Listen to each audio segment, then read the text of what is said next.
I actually think that you could say they lie all the time. I actually think that's entirely fair to say that pretty much every claim they make is a lie. That's the communication strategy here, is lie every single time.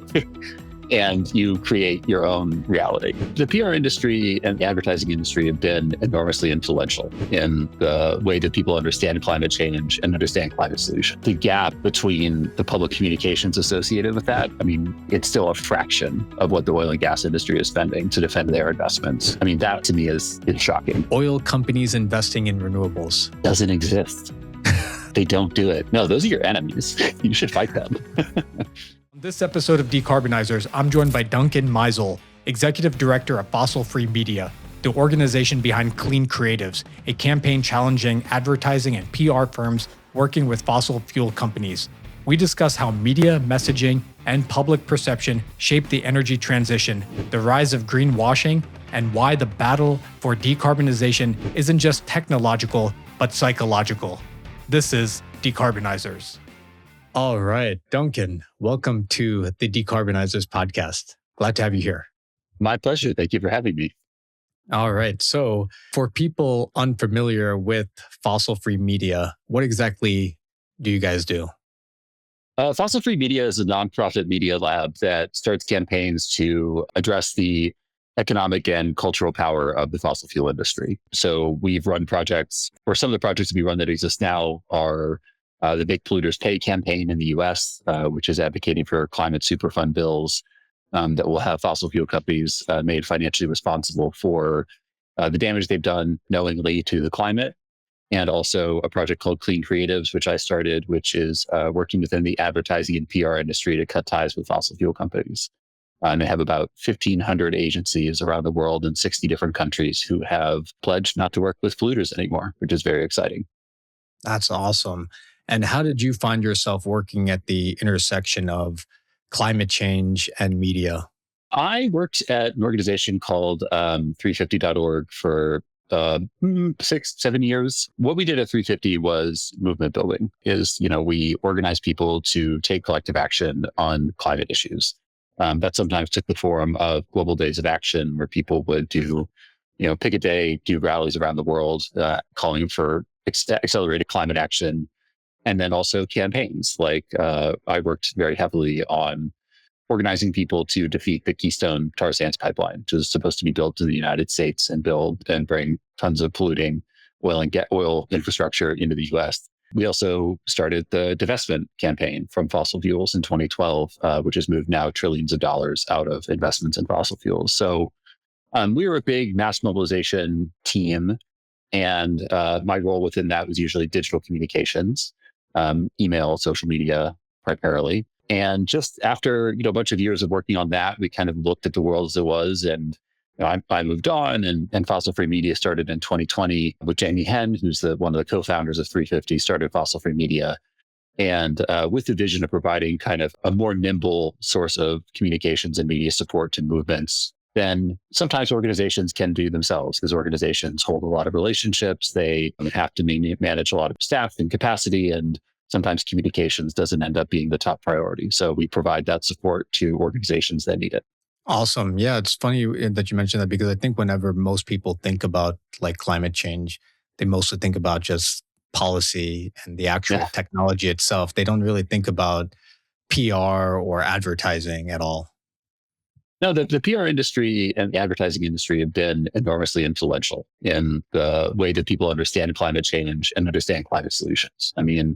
There's more than 100 years of history when it comes down to influencing public perception of what climate risks are, what climate solutions might look like, what the challenges of those might be. And they spend billions of dollars a year. At Clean Creatives, we estimate that advertising and PR spend alone, leaving aside sponsorship, political donations, which is on top of this, just advertising and PR by the fossil fuel industry is probably $7 billion a year, which is, interestingly, a relatively small part of the advertising market overall. The advertising market is about $1 trillion a year.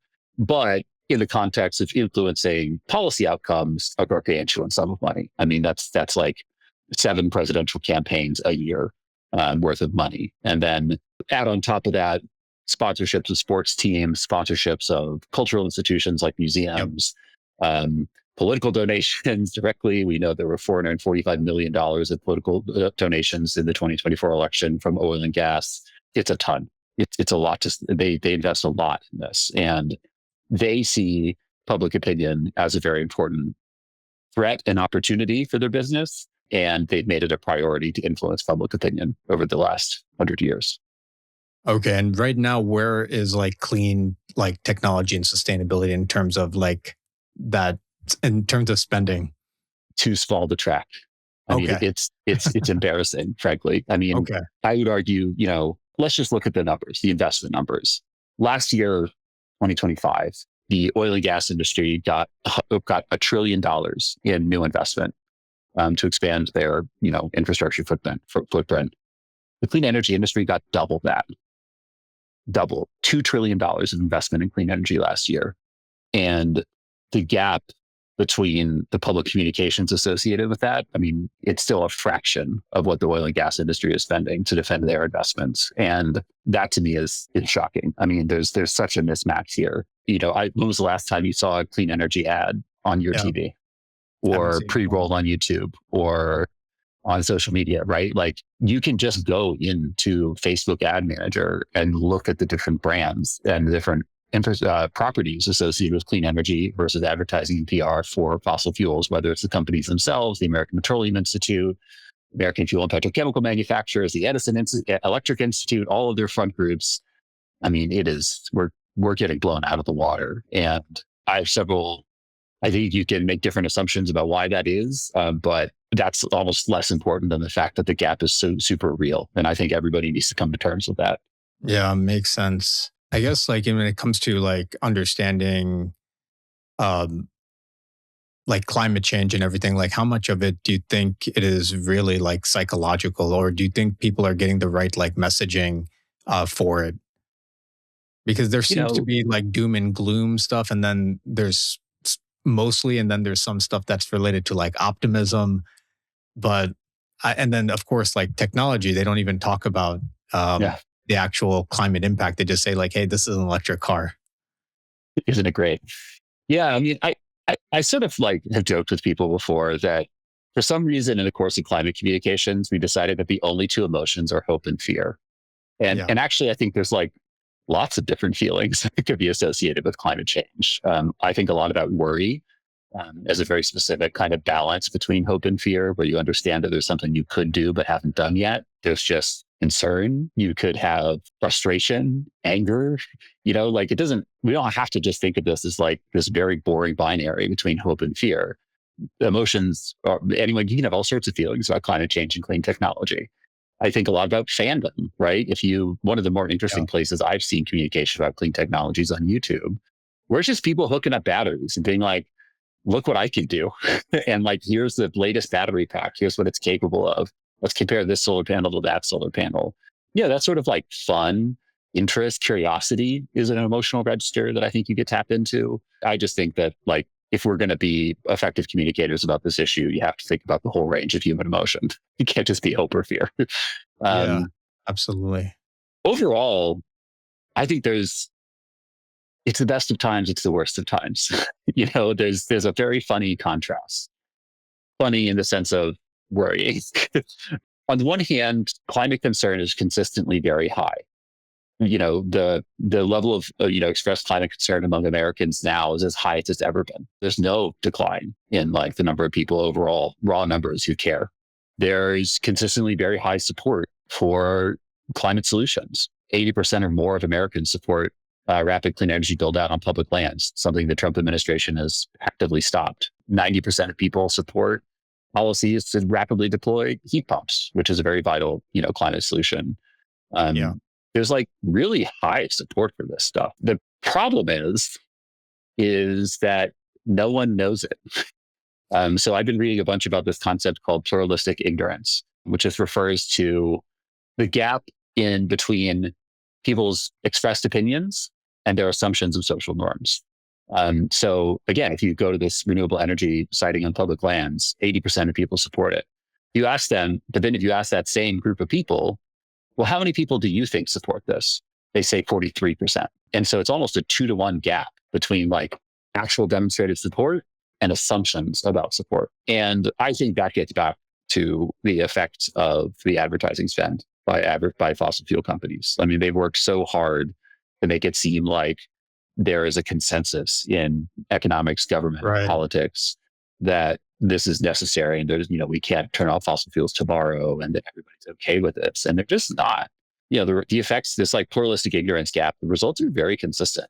Democrats, independents, Republicans, they all have the misperception. Everyone basically underestimates climate policy support by 20% or more. It's the same in California and New York as it is in Texas and Florida. Like, there's a really effective source of specific kind of misinformation that's been distributed that like we need to tackle.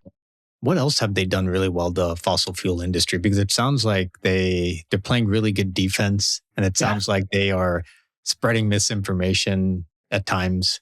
I don't want to say all the time, but it sounds like at times they do that. I actually think that you could say that they lie all the time. Like, I actually think that's entirely fair to say that like pretty much every claim they make is a lie. And there's something about the intensity and consistency of it that makes it kind of go under the radar. Are you a basketball fan at all? Yeah, I am. Okay. You know how the Oklahoma City Thunder foul all the time? Like, their defense is just to like foul you on every single play. And then eventually the refs are just like, I can't call this every single play. Like, we have to like let the game happen. Yeah, I think like, there was an issue with last night's game where the Lakers actually ended up talking to the refs after the game and said, like, hey, we're fouled. Right. If they foul you every single time, eventually like people just let it go. And like, that's the communication strategy here, is lie every single time. And you create your own reality. They lie about everything. They're going to say, like, right now, at Clean Creatives, we identified this really interesting trend, which was after 2022, which was the Ukraine war started, they made a gobsmacking amount of money, just like unholy sums. It's the most profitable period in the industry's history. Wow. And there was a gap between the companies that invested, a small amount in clean energy and the people that have just been like, no, we're never investing in clean energy, right? Exxon, Chevron, but Exxon in particular made huge sums of money. And then you compare it to BP, who made also huge sums of money, but not as huge. And there was an almost immediate destruction of like all climate solutions in the oil and gas industry. They kicked all of them out the door. BP sold off their wind division. Shell, it's funny, here in Austin, near me, there's a former gas station that Shell put out this like big press release, like, we're turning it into solar powered EV charging. And it's been sitting there empty for 3 years. There's weeds growing in it. They just stopped, right? And since then, instead of being like, we're trying, we're here for the solutions, they're just like, you're going to get oil and gas and you're going to like it. Oil and gas is vital to national security. If you take it away, the lights are going to go off, and screw you. Like, their comm strategy has been like, you need us. That's it.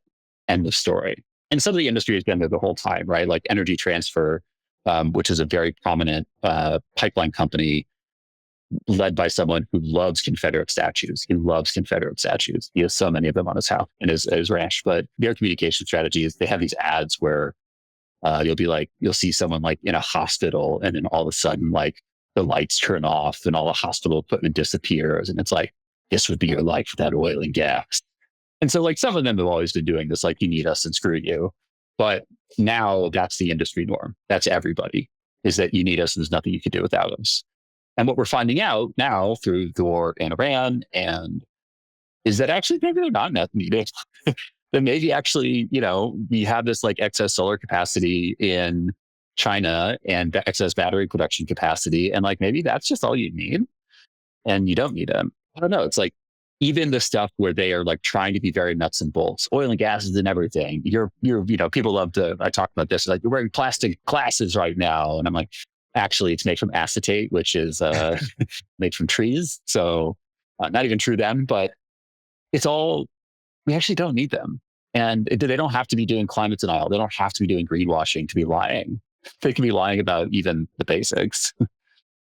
I was going to ask, like, how did it become so politically polarized, like supporting like fossil fuel? Because like I've sold solar for a lot of years. I sold it to like over 700 homes, and it's crazy that some people were so resistant because they almost felt like they were going against a political belief Yeah. of theirs. I don't know if Like, there's a specific moment or a strategy you can pinpoint, but I think at this point, the oil and gas industry sees their future with the Republican Party, Republican culture war politics. I don't think there's any way to ignore that. I mean, if you look at their donations in 2024, 88% of them went to Republican. Like it's okay. just they're in. And I think the Republican Party sees an advantage of that of some kind. Can't speculate what exactly, but yeah, it's like in a certain way, they've just sort of they're the status quo and they have to defend it. And so they're going with the people that are status quo defenders who are recalcitrant. And I think they saw the threat in the like post, 2008, 2010. There was a lot of like bipartisan alignment around climate stuff. And I think they recognize that if they sort of like kick out one leg of that chair, it's a lot easier to stop. So I don't know, like some part of it probably has to do with the Koch brothers and their sort of lifelong commitment to libertarian politics and reforming the Republican Party. Some of it is just a general radicalization of like all of our politics, and that trickles up to the people with all the money who own a bunch of pipelines. I don't know, but like they definitely committed to it. It's sad, and I actually was sort of reading into this pluralistic ignorance thing.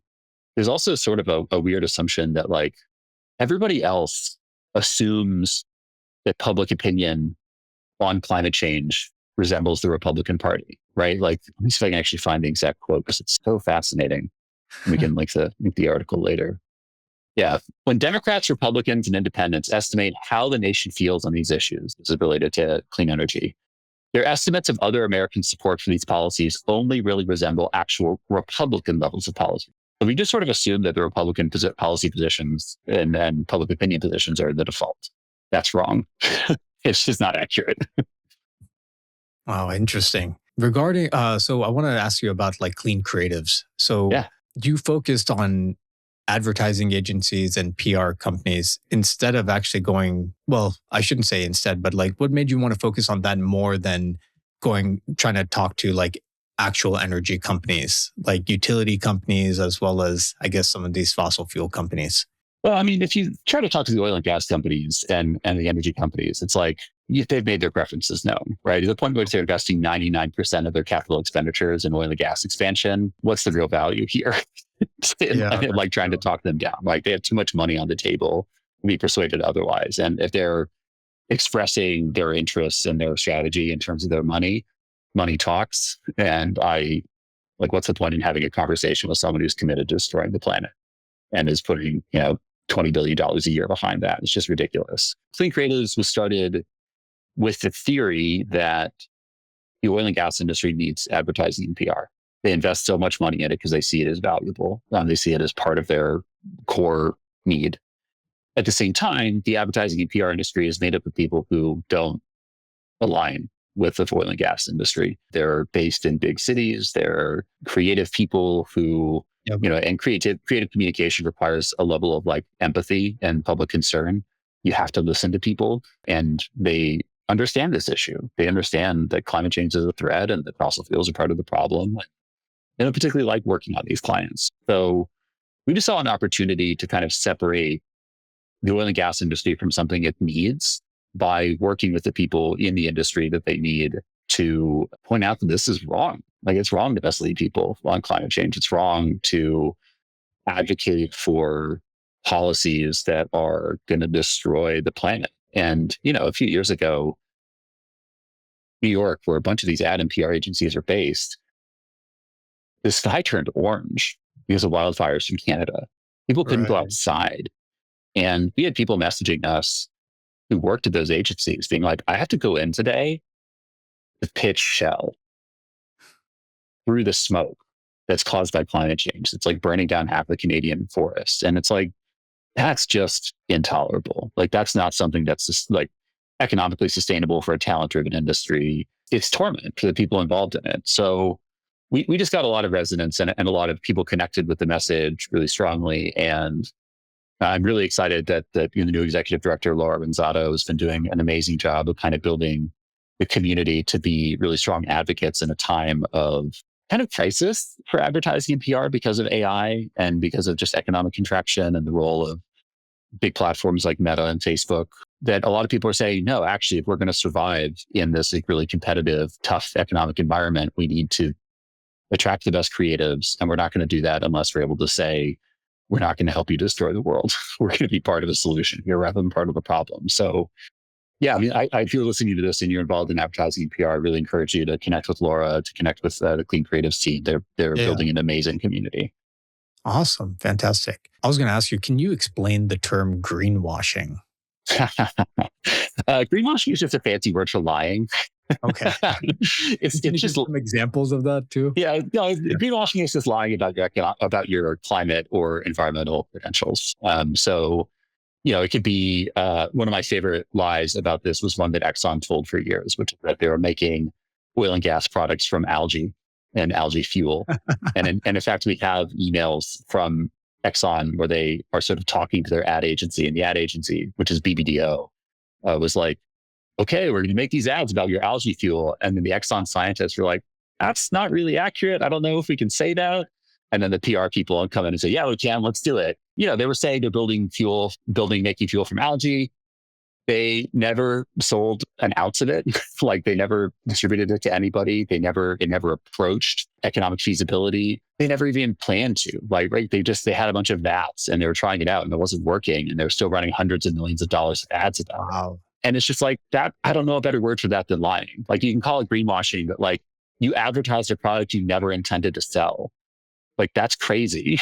Don't do that. That is pretty nuts that happens. And then like, do you think like consumers are recognizing like these performative, sustainable messaging or clean tech messaging? Or, I mean, because I don't feel like I think most people are like, hey, this is a company that's been around for like 100 years. Why would they lie to us? I think that's the reaction. I do think that lying works. Like I think it's effective. And there's some part of it which is like, why would they lie? When there is this sort of broad global consensus, 90% of the world agrees this climate change is a problem, we should do something about it. Like, why would they lie about solving it? That's a weird thing to do. And part of and again, it comes down to the fouling all the time thing. It's like, sometimes you have to explain this to people and they're like, no one would do that. Like, why would you do a 40-year conspiracy to cover up climate scientists when we all live on the same planet? That's why. And it's sometimes hard to explain just because the depth and extremity and impact of the dishonesty is so high that people are not inclined to believe it because it's just bizarre that anyone would do this. Yeah, no, that's like really frustrating because you would think that they would be held accountable in some sort of way for lying, but it sounds like there's no accountability. Well, there is some. They've been taken to court many times, and and now they're fighting really hard for these laws in a lot of states in the U.S., but also in the U.S. Congress to shield them from liability. They want essentially a preemptive pardon on anything related to their climate damage, or that could be related to climate damages. And my perspective on this is that they're asking for immunity. And the only people who need immunity are criminals. And I think they know they've committed a crime here.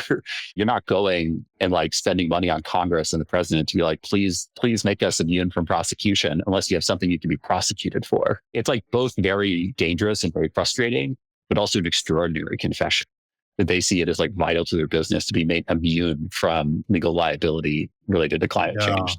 They know what they did.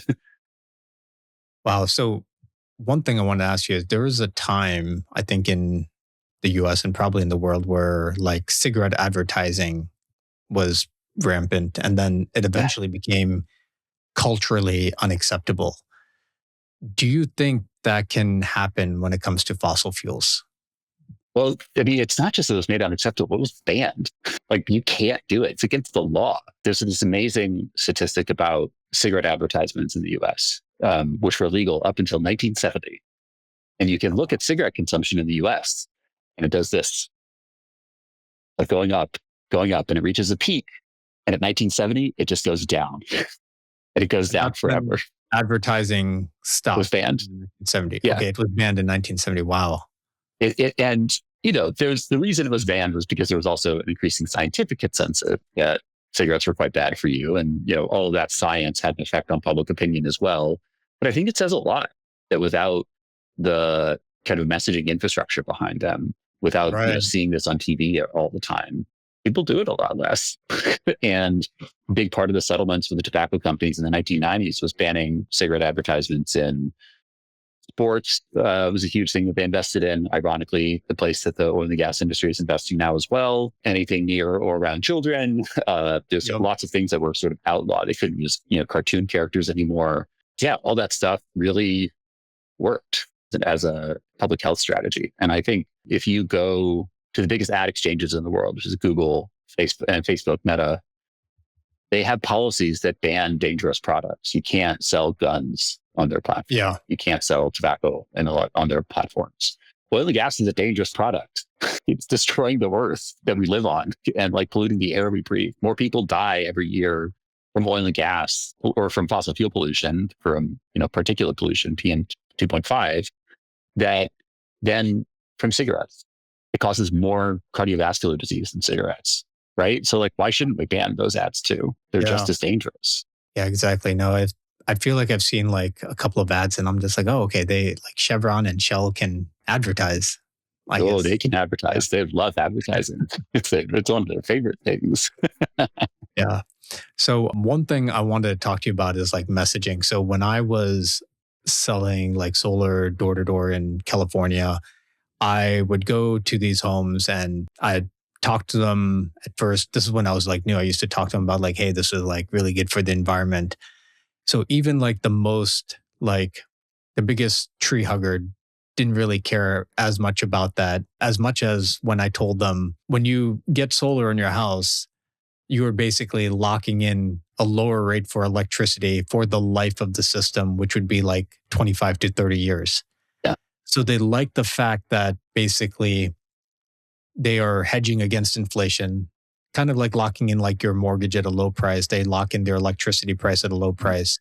And that resonated more with them than the fact that they're going to be reducing carbon in the environment, or that their home's going to be powered by the sun. Why do you think that is, you think? I mean, everyone's squeezed, we don't live it. Like we are in the biggest like sort of retrenchment and like upward transfer of wealth in human history. Like everyone feels the squeeze. I'm a homeowner. I sort of joke that, owning a home is like being on a Spirit Airlines flight that you live in. Like there's just always more costs. RIP Spirit. Yeah, it's hard to own a home. It's not great. It doesn't surprise me that like if you're going to someone's house and talking about their home, that one of their first concerns is cost.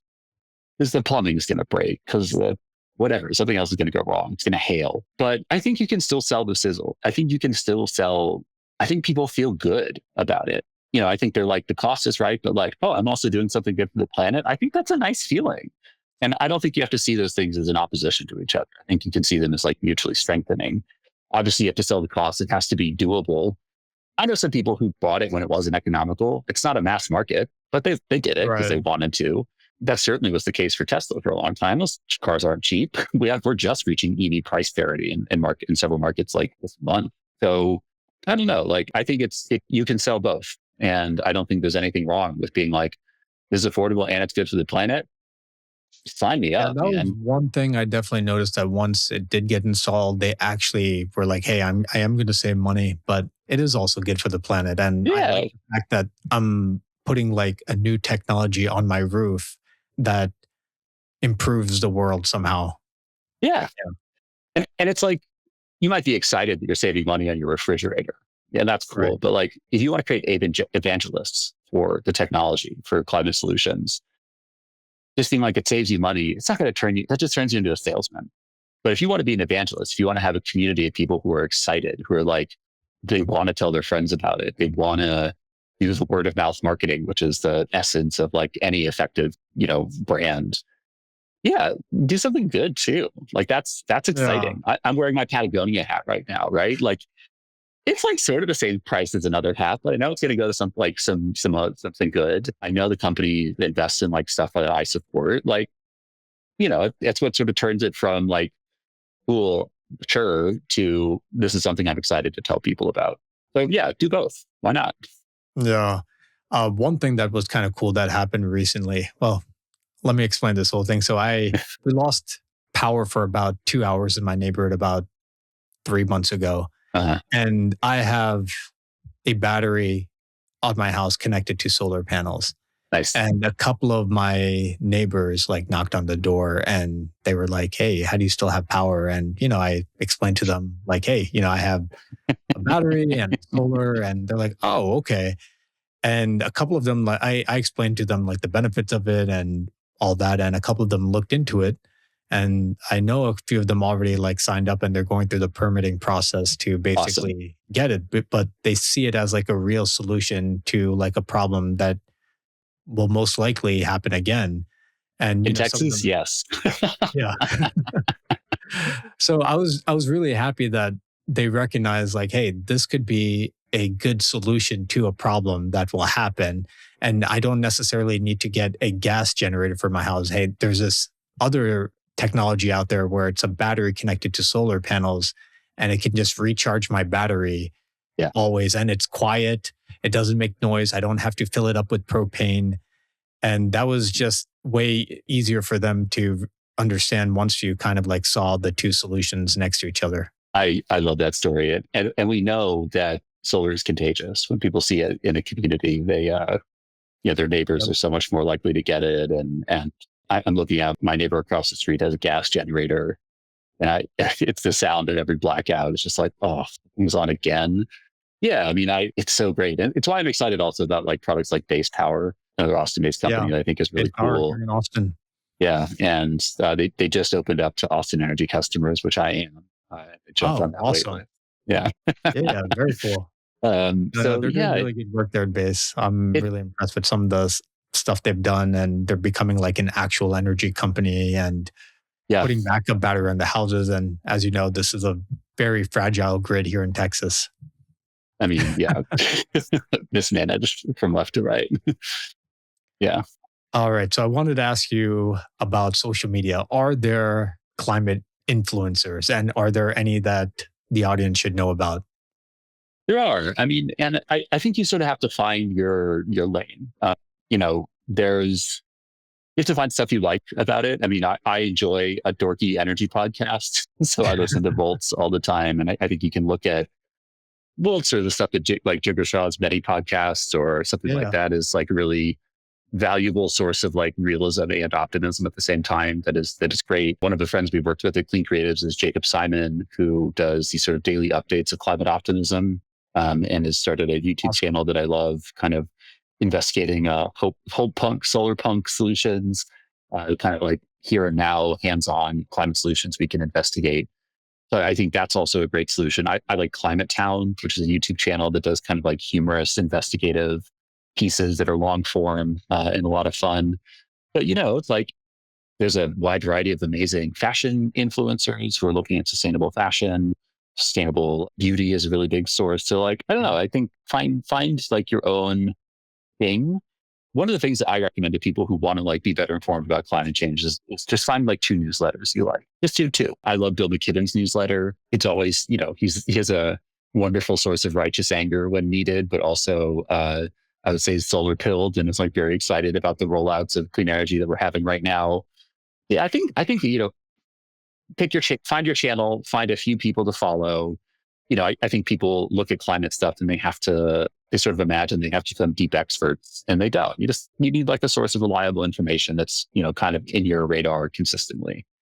So yeah, find a newsletter or two you like and stick with that. Okay, awesome. And with it, yeah, being on social, I mean, well, let me ask you this. Do you think at some point, and I'm sure you're working towards this, that fighting climate change will be culturally cool? It has been culturally cool. I mean, the climate strikes in 2019 were the biggest moment of like coordinated human mobilization in history. Like it's Yeah. crazy. Just look at these losers who are in charge, who are fighting for fossil fuels. Like they're boring. They're like stodgy. Some of them are racists. God, just Google Kelsey Warren, who owns Energy Transfer Partners. Just Google him and read about him, read his stuff, and be like, is this whose side I want to be on? Probably not. Look at his collection of Confederate statues. It's wild. So yeah, I think it is carrying people who don't give a shit, who are just in it for themselves, and there's no long term prosperity there. There's no like future for that attitude, I think. And I don't think that's going to be the cutting edge for long. I mean, they're having their moment of reactionary ascension because money talks, and that's Yeah. very effective. But, you know, Ben Shapiro's media network is falling apart. There's been lots of big declines in the media associated with these people. And I don't know. I can't imagine this is forever. And I think the people who are like thoughtful, engaged, connected to each other, give a shit are ultimately going to win battle of hearts and minds. Yeah, I agree. And one thing I noticed already is like so many people that I know that I never thought would really care too much. They're always looking to buy like sustainable products. They like the Yeah. fact that their shoes are made from, you know, something sustainable. Yeah. What are like some of the sustainable shoe stuff that they're being made out of? Like recycled like plastics or whatever. They're loving that. Yeah. The fastest growing source of the fashion market is reuse. Yeah. You know, thrifting is incredibly cool right now. And like vintage, people recognize that like the quality has gone down of these disposable products. So I don't know. I know several like extremely cool vintage shoppers who see, again, it's like, do they like the thing because it's fashionable? Obviously, yes, that's the priority. But the fact that it's Right. sustainable, that's what makes them advocates for it. They love to tell you they thrifted it. They're thrilled. Yeah. What I thought was pretty cool was, are you familiar with Outer Known, Kelly Slater's like sustainable fashion company? No. Yeah. So Outer Known is, they make like really good like clothes, but Mm, they're also like all cotton. They make sure it's not using any like unhealthy toxic dyes and yeah. making sure that I think they use like some recycled products as well and make it more circular that way. So, Yeah. No, there's lots of good stuff there. And go on Vinted, go on eBay, like yeah. get some like cool vintage chinos. Like it's fun. All right, now let's see. A few more questions. All right, so right now, what gives you optimism? It's the best of times, it's the worst of times. I think there's a lot of very explicit efforts to make people be cynical, be depressed, check out. I think if you look at the price of clean energy, the fact that it's so available to so many more people now Yeah, is, I don't know how you can't help but feel good about that. It's clean, it's durable, you own it.